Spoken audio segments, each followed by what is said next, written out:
Good afternoon, Shop Handmade. It's Sharon here from Nails, Knots and Notions, and this afternoon I have got Yasmin with me from Beadeze. So don't forget, if you're watching us on live, to pop a comment in. You do need to click I can never remember which side it is, and tell StreamYard you're happy for your name to be shared, so we know who you are. As part of the chat, Yasmin will show us a few of her makes, and all her links will pop into the comments after we've finished live. Hi Sue, thanks for joining us. So thank you for joining us this afternoon, Yasmin. We will bear with you if you suddenly have a sneezing fit, because as we were discussing just now, it's the pollen count's up, it's down, is it? Oh, yes. So tell us a little bit about yourself. Hi, Sharon. It's a pleasure to be here. So I'm a polymer clay artist. I fell in love with polymer clay about 3-4 years ago, but I started as a jewelry maker. I haven't always done this. This was my part-time kind of thing. And just lately, I've been doing a lot more of it. I'm really enjoying creating with polymer clay. And now I teach online and face-to-face workshops. Well, not face-to-face now, but that's how I started. Yeah. Hi Kelly, thanks for joining us. Yeah, if you have to go, you have to go. Customers is good. Customers is always good. So whereabouts do you live, and is it just yourself at home, or have you got family? Yeah, so I'm in Wootton in Bedfordshire. I'm married and I have 2 children, 21 and 16. So they keep me busy, but not as busy as when they were younger. And I think that's one of the reasons why I started my business, because I felt as they get older, what am I going to be doing? I've always worked, but this has become really my passion and I really enjoy it. And it's, you know, it's for me.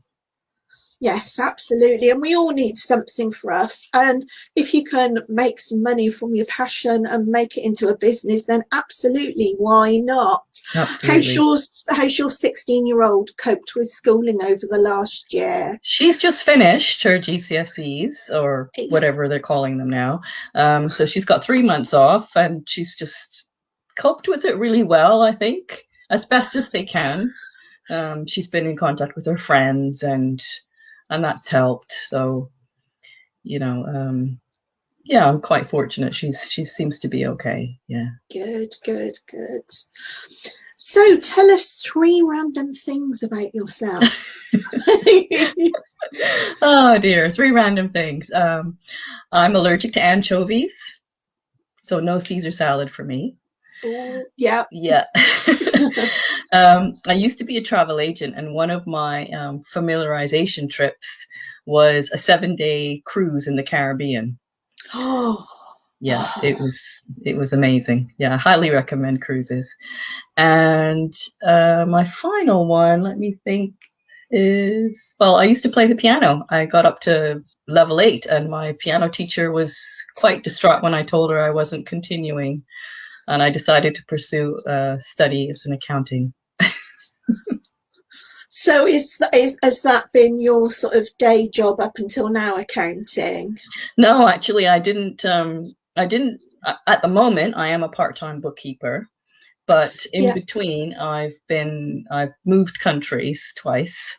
So I've lived in a couple of different places, but basically my career has been a training manager. So I've been a training manager for a home care company in Bedfordshire, and I've also been the education learning manager for Relate in Bedfordshire and Luton. So it's given me a great deal of experience, and I really, really enjoy meeting people and training people and sharing experiences and listening to people. It's a wonderful experience. Excellent. So you've touched a bit on sort of, you started your business when it was like, oh, well, you're going to have this time. What are you going to do with it? Also, tell us a bit more about when you first started. So it's really funny, because I started making jewelry using semi-precious stones and gemstones and ceramic beads, etc. just to go for myself, to go with different outfits. And there was a time when I couldn't find the color I wanted from the suppliers that I was looking for to match a particular top. And as it happened, Bedford had a handmade craft market on, and I went along. And there was this woman there. She was on her own, and she was doing something crafty. So I went and had a look. And she had this clay in her hands, and she was like molding it and cutting it and doing all sorts. I was absolutely fascinated with what she was doing. So I stood there and spoke with her for about like half an hour. Yes. And I thought, and then when she said, "Oh, you can make your own colors and make your own beads," and I thought, "Oh, that's it. That was it for me." And I went on a few of her workshops, and I learned on my own, and I just got supplies, and I just immersed myself in the world of polymer clay, and I haven't looked back since. It's just been an absolutely fascinating journey. It is, isn't it? You can just do so much with it. We had somebody on a few weeks, must be about 2-3 weeks ago, maybe a bit longer, Cotswold characters, and she makes these beautiful wedding toppers or sort of like pet portraits, and again she uses polymer clay. And it just, what she can do with it, it's just like amazing stuff. And it's the variety of items that you can make with polymer clay, because there's so many different genres within somebody saying they're a polymer clay artist. Yeah, and it's also, I guess it's fairly easy to, I mean, I've dabbled in a lot of crafts, and it's, polymer clay has always struck me one of those things. You don't need a specific oven to put it in. You can just put it in the oven. And in terms of tools, a lot of them actually cross over with sort of like cake decorating and things like that. Absolutely. Yeah. I love the cake decorating things, especially the cutters. They're amazing. So there is sort of quite a lot of crossover for people. Anyway, we've got a couple more people popped on to join us, so do say hello and let us know if you've got any questions. So what do you think you enjoy most about running your own business? I think having the freedom to choose what I want to do every day. So I try to come into the studio at least once a day, and just experiment, just tidy up, just do projects, etc. But I think it is having that freedom of deciding, do I want to do a lot of marketing today, or creating, or talking with customers, or research, and making my own decisions. Absolutely. So I think it's time for some show and tell. So share us a couple of bits that you've made with us. Okay, sure. So this is the first one. This is a silver foil heart pendant. I'm just using foils, and you can see on the back, you can use any color clay on the back because it's the front that matters. You could even put the foil on the back if you wished. So that's one. Then I've got some, I love these. I have tons of these. These are like trinket balls. Oh wow, yes. So this one is actually made with scrap clay or leftover clay. That's what I love about this material as well, is that if you've got any leftover clay, you can use it for something else. Just keep it, and you can reuse it. Yeah. That's another one. Oh, that one's pretty. So I've done the reverse on the outside. Okay. It's quite striking, isn't it? It is very. That's just. And that's very sort of, to me, that's almost like seaside beach. Very much, theme. Yeah, very much so. And then that's just another pattern. I really like this pattern. It's quite striking as well. Yeah. So those are just a few. Sorry. Hi, Rachel. Thanks for joining us. We're talking polymer clay today. So do pop any questions in. So what else have you got then? So I've got that heart pendant. So that's just a different pattern that I've used. It's a lot thicker. And the really nice thing about polymer clay is that it's not very heavy.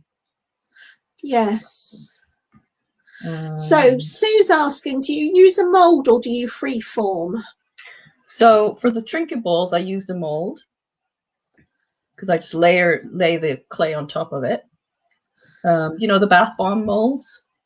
Yes. Yeah, you can use either the inside or the outside, and for that it's just a cutter. Yeah. These are a couple of bracelets. This is sort of my other thing, trinket balls and bracelets. Yeah, see, it's the bracelets that I'm like, oh, pretties. So you got this one is actually a watch as well. Yeah, so you've just attached it to a watch. Yeah. Yes. Yeah. So that's just the elasticated bracelet. And Hi, Jackie. And then finally, another one that I've done. This is done in the in-person workshop. So these are the some lovely pens. If you can see that. That's beautiful. And then I just did this one with a stripe. See, I've seen crochet hook handles done with polymer clay, but never pens. Right, okay. Yeah. So, what do you think was the first thing that you actually made? Your first project? In polymer clay, it would be beads, because that's my first love. I love making beads, all different kinds of beads. And then I ended up making lots of bracelets. So I usually have a lot of bracelets. That's, and I always seem to go back to that one as well. Yeah. And which of your projects do you think you're most proud of? Well, it would have to be the entry that I submitted to the British Polymer Clay Guild. They had a competition in 2018, and I won the Emerging Artist Award. It really pushed me into using a lot of different techniques. So that has got to be the one that I'm most proud of. Yeah. Yeah. So tell us about some of those techniques, and how you get sort of some of those effects. I know I was watching a video you popped up the other day where you were just rolling this ball and then you change direction and roll it some more, and it was just like mesmerizing watching all the swirls appearing. Yeah, that's a really good one. It's a swirl technique. So that's to make basically swirl pendants. And as you saw, you've got one side that goes one way and the other side that goes the other way. But another one very which I really enjoy making is the Skinner blend. So that's this kind of graduated look. So taking two colors and then using the pasta machine, you roll it several times, and then what happens is that those two solid colors become a graduated blend. So you've got white on one end and then the blue on the other end, and then all the shades in between. It's really, really effective. Yeah. What's the other one? The other one is marbling. That's quite a nice, easy one. So a bit like your candy rock at the pier, where you've got marbling kind of look. And that's sort of the same technique, where you just take logs of clay and you twist them, and then you keep twisting them, roll it, twist it, roll it, twist it, until you get the nice marbling look. I think those are three really effective techniques I like using. But I do like learning a lot and trying to share as many as I can with my audience. Yeah, I think cane must be what I did. You just end it, like you said, you just keep, and then you cut very fine slices of it. So for what I was doing. Yeah. Canes are beautiful. They're like the pattern runs all the way through the log of the polymer clay, and you can just simply, this is a cane, this flower one. So you can have a large cane, which is the large flower there. Yeah. And then the tiny ones, because you cut it and then lengthened it a bit so it becomes smaller, but you still have the same design. Yeah. So we've got another Sharon has joined us. Hi, Sharon. She says she's tried doing Skinner blend and canes too, but always ends up with a mess. So you're after some tips to stop that, are you, Sharon? So what would you say? Is it practice? Are there any particular tips? The most important thing with polymer clay is make sure that your clay is conditioned soft. It has to be conditioned well.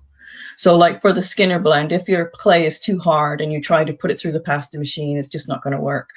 But once you've done that and you put your two colors together, and then you start rolling it through the pasta machine, you need to fold it and roll it, and flip it. and then that also works as well. And persevere. You just have to, because it does take a little time to create that Skinner blend. Yeah. Sharon's saying it is still early days for her, so yeah, keep fine. practicing. And yeah, as I said, absolutely. I tried canes before, and I think after a two-hour workshop, I ended up with something that was actually quite acceptable.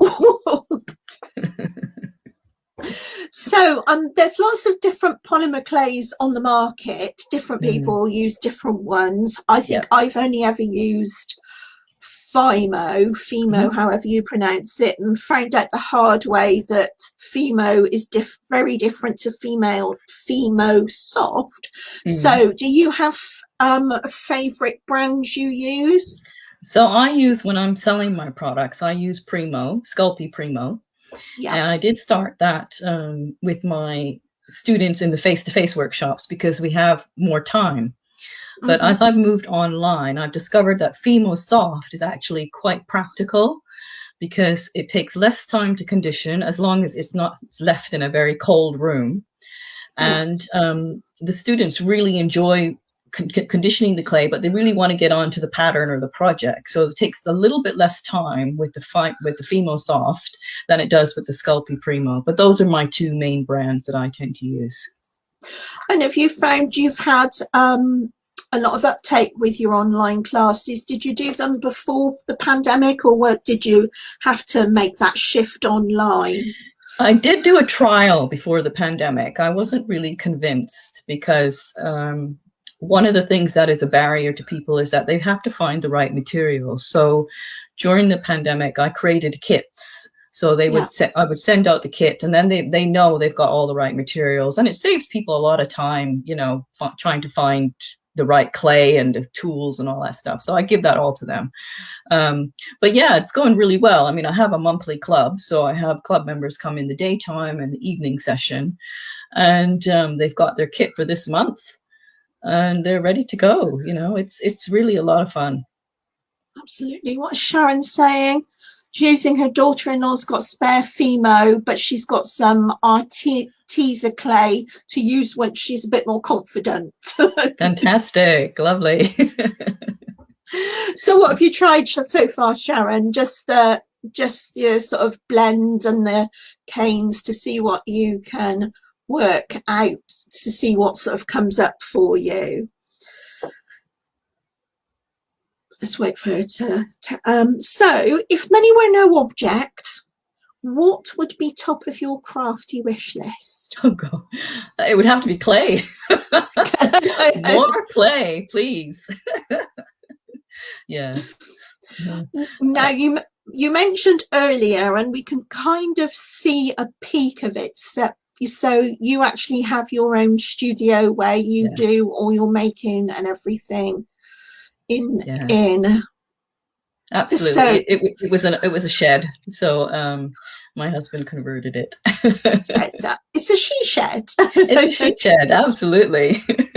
So when you have face-to-face workshops, do you actually do them in there as well? No, because usually about 4 or 5 people, it's not really big enough for 4 or 5 people.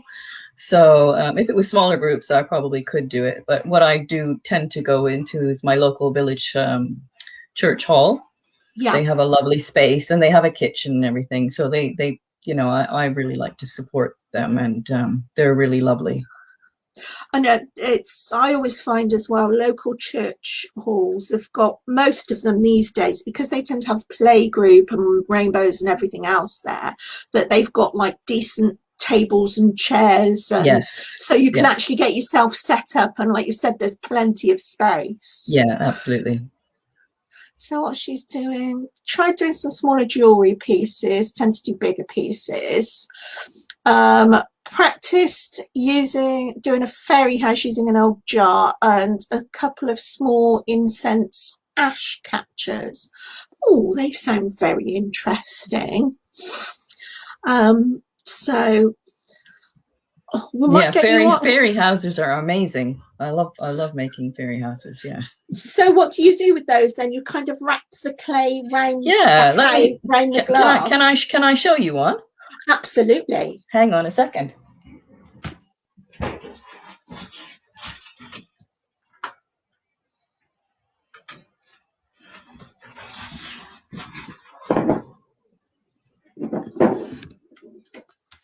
myself back in here. And there we go. So that's, Other way, that's it. yeah.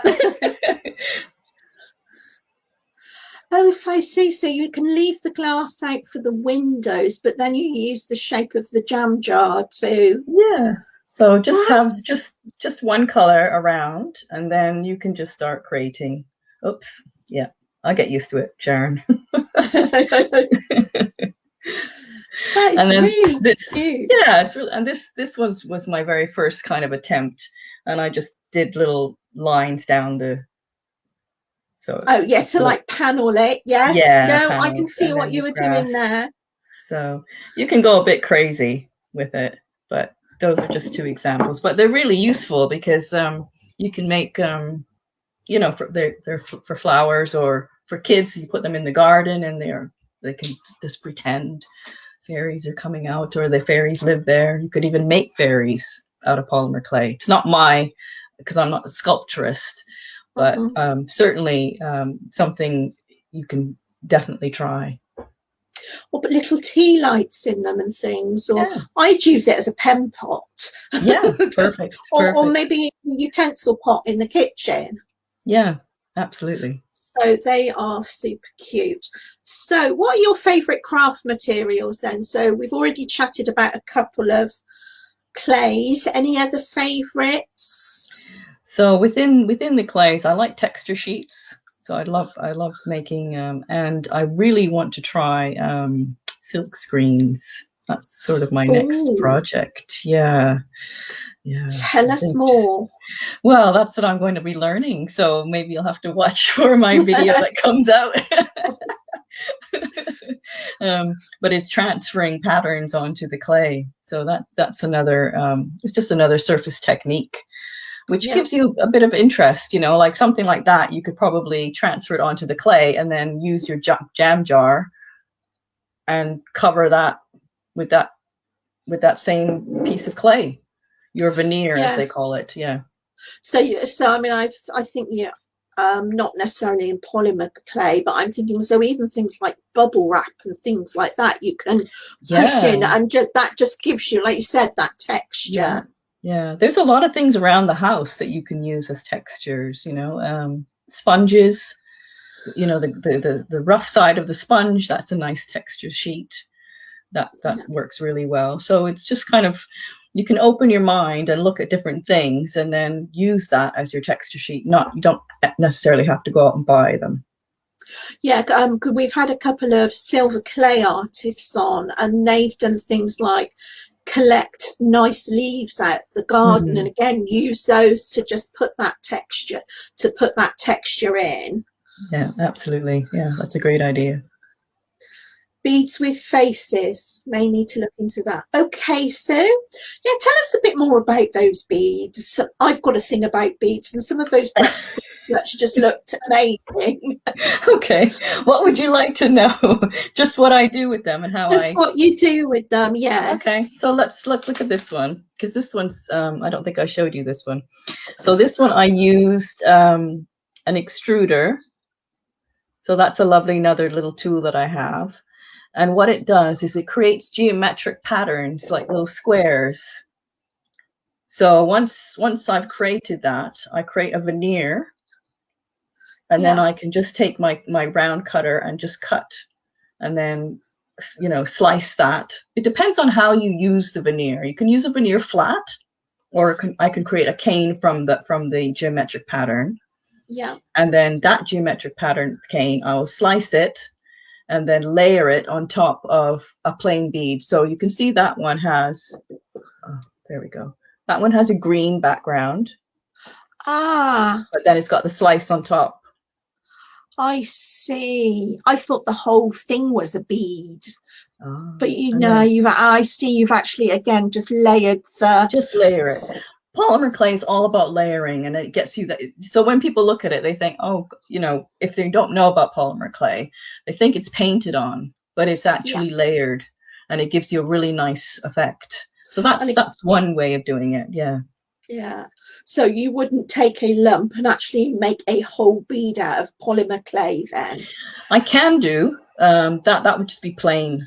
or marbled. Like this would be, for instance, this is a marble one, but not, you still have to do some kind of design. I think just taking a plain color of clay and making plain beads, yeah, it's not very challenging, let's say. no. But I would use that, for instance, how you can use the plain beads is in between the pattern ones. Yes. So they're highlighting each other. Yes, absolutely. Or even just to, like if you've got a couple of really beautiful beads that you want to use as focal beads rather than have the whole bracelet or whatever made of beads. And so for your pendant, was that just a case of sort of laying silver foil on the top? Yeah, perfect. And you burnish the foil, you burnish it for 30 seconds. Yeah. And then you use a cutter and then cut that shape, whatever shape you wish. And then you're ready to go. Oh, cool. And yeah, have you I ever love used gold leaf or anything like that? That's like I've got a silver leaf package waiting to be opened. Oh. So, but it's just so fragile. You only need to breathe in its direction. I know and that's why I haven't bought gold leaf. I bought the silver one to play with. Sue, I've just dropped the link into the comments. Do you want to come online and ask us your questions? Even if you're on a phone, you should just be able to click on it and join us. Oh, and Sharon has said, do you use mic? Oh, Sharon again. Nope. Sue, both Sue, I think we're going to have both Sue and Sharon on. And Sharon is saying, do you use mica powder at all? Oh, I love mica powder. Who doesn't like a little bit of glitter and a little bit of shine? Absolutely. Yeah, and you only need a little bit of mica powder, which is really nice. And if you don't have mica powder, believe it or not, you can use eyeshadow. Oh, and do you just put that on the outside afterwards? Well, it depends. You can do it. I've tried both. I've tried before you bake it, because then you can kind of look and see what it is. And I've tried it after. I quite like doing it before, because then, it's baked on. Yes. So it's just a matter of experimenting again. And, if you get like a really frosty or sparkly eyeshadow, that works really nice. I don't have a particular brand that I use. It's just something I tried with in one of my clay club projects. And everybody seemed to really enjoy choosing what color they wanted to do and just add a little bit of sparkle to their piece. So yeah, but mica powder is amazing. Okay, that's fine, Sue. So Sue is asking, bit random, I use them in my macrame, but can't get them the right size or with the right size holes. Yeah. Can draw the face, so learning to use clay to make them would be great. Does Yasmin teach an online class to teach making beads? So there you go. Yeah, I've got a couple of videos available. I'm just actually going to be launching my YouTube channel very soon as well. But in your questions about the beads for well, I say macrame, so pardon me. It's okay. The key to that is you have to have enough clay, and you've got to think about. I know you're saying about your hole. Have you tried a knitting needle to pierce your clay? Because that gives you a really nice big hole, and it gives you a nice even hole as well. So you can try test out your macrame cord through the hole before you bake it, and you'll find that it'll be, try a knitting needle. That really works well. But the key is really to have enough clay to make the size bead that you want to make. The other thing you could do is, I don't know if you've got, just grab my template here. Sometimes I use this, which is a polymer clay template. So that gives you an idea of the size. So if you needed something bigger, you could double that. And it just gives you a better idea of an equal kind of bead. Does that make sense? That looks a positive one there. Brilliant. Sue says, when we finished, Yasmin will put all her links Yeah. into the comments anyway. Oh, Sue's not using clay at the moment. Okay. But so she wants to learn to use them. I see. Okay. I see. That makes sense. And Kelly's saying, well, eyeshadow is just cosmetic grade mica. Yeah, exactly. But Kelly, I know this is your thing, and let's hope you don't get a customer come in. So, is there much of a difference price-wise? Because I can imagine a little goes an awfully long way. Kelly actually does resin, and she uses mica in her resin molds sometimes. So, and it's just so interesting how all these bits sort of interconnect, and you know, different things get used for lots of different purposes. So while she's tapping away, do you do any other crafts?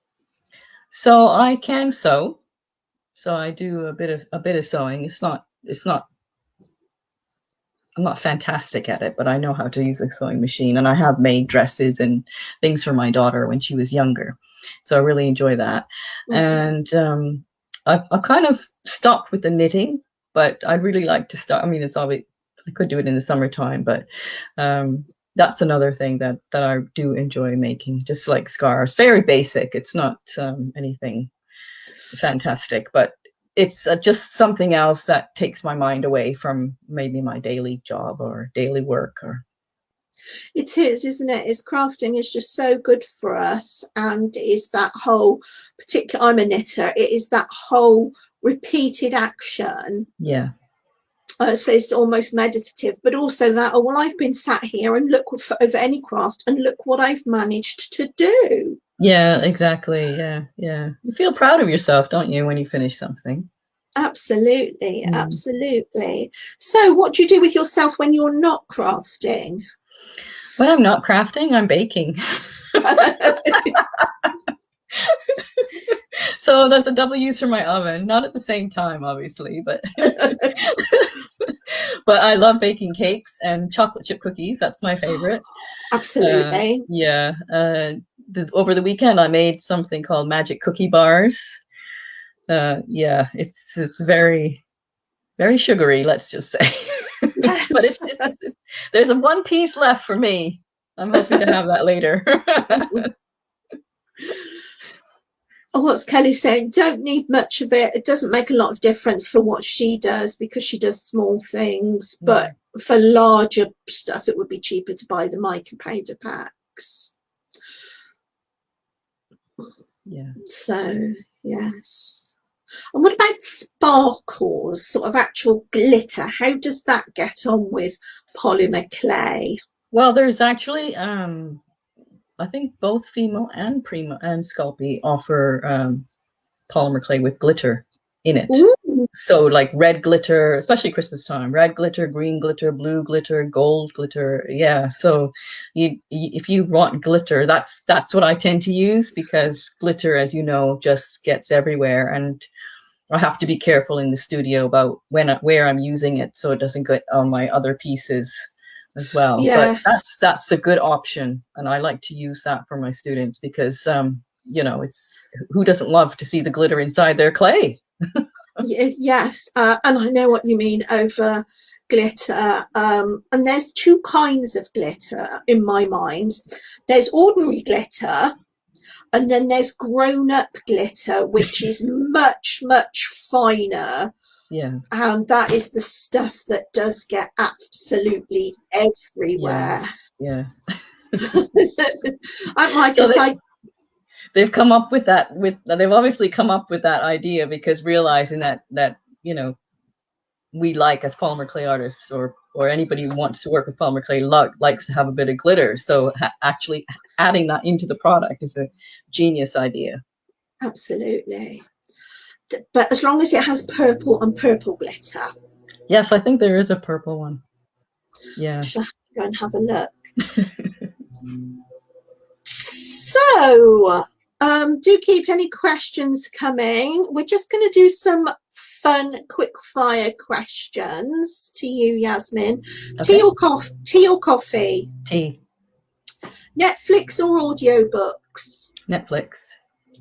Favorite, what do you think your favorite is at the moment? What, Netflix? I just watch movies, actually. I'm not a series person. I'd say you don't sit there and binge watch a whole series. Okay. No, I like a movie. Just, beginning, middle, end. That's it for me. Yes, I know I've got a thing about purple glitter, Kelly. I'm not the only one. She who bought a purple pen a couple of weeks ago. Neutrals or brights? Brights. Brights. Make for yourself or someone else? Someone else. And summer or winter? Ooh, summer. You like the heat then? I like the warmth, yeah. Yes. Kelly, whatever do you mean? She's as bad as I am. So, if anybody's got any more questions, do pop them up now. I'll give you a couple of seconds for everything to catch up. So next week we're back to 2 slots. On Tuesday we have, and I can't believe I've forgotten this because I only did the poster for it the other day. Let me just quickly pull up my poster. That's it. So Tuesday we've got Kathy from Blue View Studio coming to talk to us, and she's actually a photographer, so that is going to be really interesting. And do all come along with your questions as to what's the best way to photograph all my makes and all the rest of it. And then on Thursday we've got Emma. Now Emma makes glass. I don't think we've had a glass maker on yet, but she also does lots of other things, like she's very good at using social media to sell her makes and things like that. So that is on Thursday. So that's going to be a fun week as well. So if nobody's got any questions, thank you very much for joining me today, Yasmin, and we will say goodbye for now to everybody. So take care. Thanks very much, Sharon. Thanks. Bye. Bye.